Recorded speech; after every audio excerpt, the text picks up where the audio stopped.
The film begins today, with three young astronomers riding their bikes through the forest at night, searching for a meteorite that one of them had just seen falling in the city sky. They wanted to discover the meteorite's location before anyone else, to feel proud that they had discovered something great. Upon their arrival, they found themselves late, and found people standing there, and the police had surrounded the place to prevent anyone from entering. However, the three scientists did not stand still. Rather, they considered sneaking in and entering the meteorite from another, more hidden side. As they approached the meteorite, they found it extremely solid and cold. Suddenly, a window opened in the body, and they noticed a strange, octopus-like creature inside. At that moment, one of them said that they should go before anyone sees them, and when they moved, a policeman saw them and called them to ask about the reason for their presence in the place, so they told him that they were one of the students of Dr. Astonet, the astronomer, and that she was the one who sent them to the site to follow up on the matter, but the policeman doubted their words, and at this moment, Astonet comes to inspect the situation and the policeman asks her about the validity of their words, so she tells him that they are her students. And after that they talked about the thing they saw inside the body, and while they were talking, a huge sound came out of the body, and a giant body began to appear in the scene, with three long legs and a head that looked like a space shuttle. And at this moment people begin moving away and watching the scene from afar, fearing what might happen. Suddenly this giant body killed everyone in front of it, and its weapon was like a laser that turned a person into ash in an instant, and people fled away from the place. And the three scientists fled on their bikes and went to the house of one of them, which was close to the place, and while they were walking, they saw other space objects. They fell in places far from them, and when they arrived home, they found that there were no networks working. Through television, they saw Dr. Astonet, the astronomer, and she was talking about this attack, and they knew that it was from the planet Mars. The authorities were urging the citizens to stay in their homes and follow things through the radio and television. And while they were at home, Hannah noticed movement in the garden of the house, so she quickly went to tell Herbert and Augie, her friends, what she saw. They all got up to inspect the situation, walking slowly and carefully.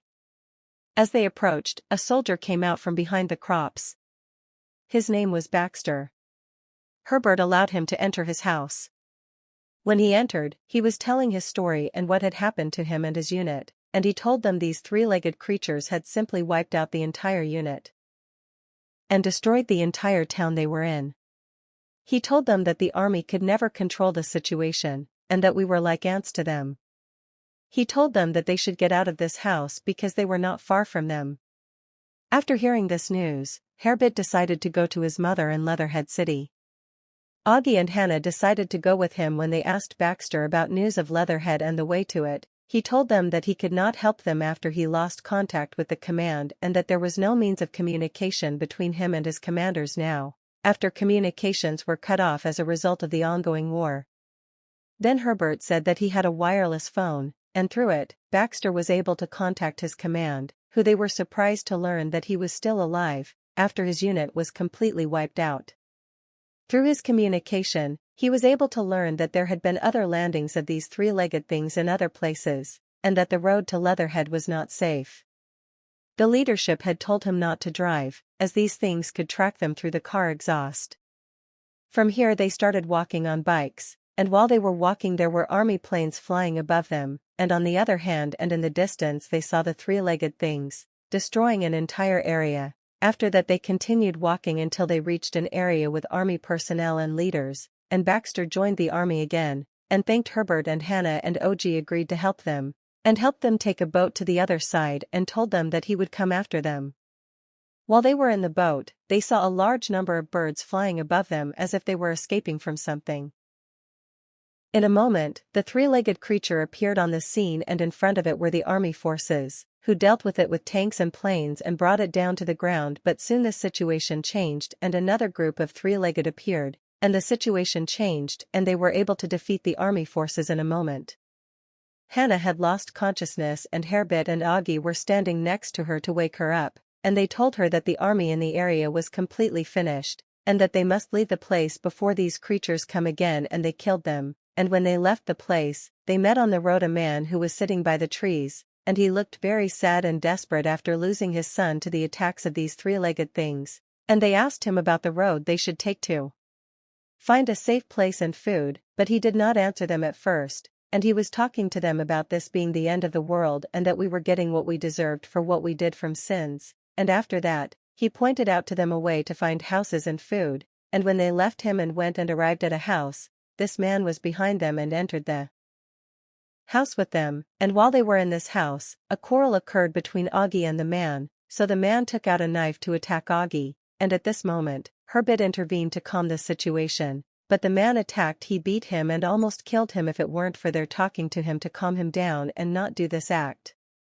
After things calmed down and they sat together, the man talked to them about his life and what happened to him, and how he had a family but lost it in various events and matters.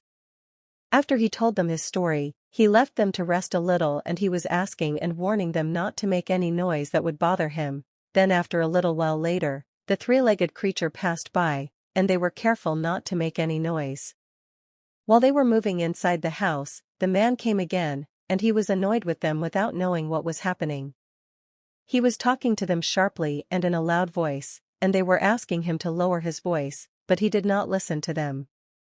Then he was surprised by the presence of the three-legged creature behind him from the window, and it penetrated his intestines. Then he pulled him out of the house, and after some time, Baxter, the soldier who was with them, spoke to them through the radio, asking about their safety and telling them where he was now, and he was asking them to come to him, and after they finished talking to him, they moved on their way to Baxter. While they were walking they noticed that the buildings were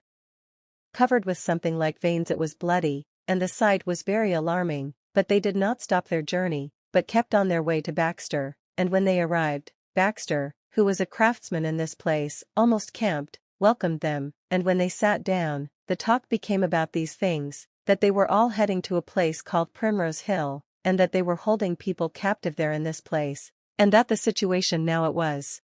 worse than before, and they were planning to go to London, but Baxter knew through his contacts with the leadership that the situation was very dangerous and it was not possible to go there, so Herbert, Hannah and Augie were in a state of extreme despair and loss of hope, but Herbert soon turned from his despair and decided to go to Primrose Hill, as he had a passion and courage to go there to know what is happening and what they are doing to our human race there, and after they made the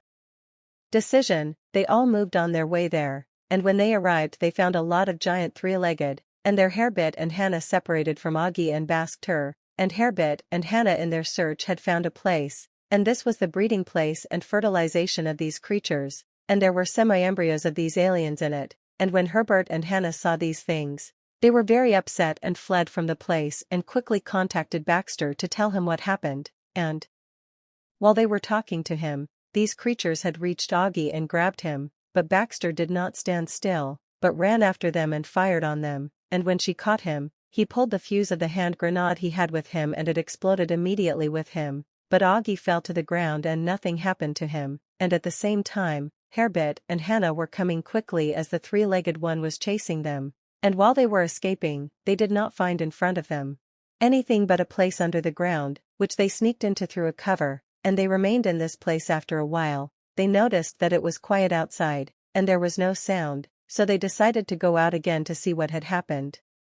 When they went out and walked, they noticed these creatures lying on the ground, almost dead and motionless. Dr. Astonet, the astronomer, appeared on the scene again, and told them what had happened, and how we could not defeat these creatures with our army and weapons, but there was another invisible army that was fighting them, and this army was the fungi and bacteria that exist on our land, as these creatures could not adapt to the nature that exists on our land, so their fate was death.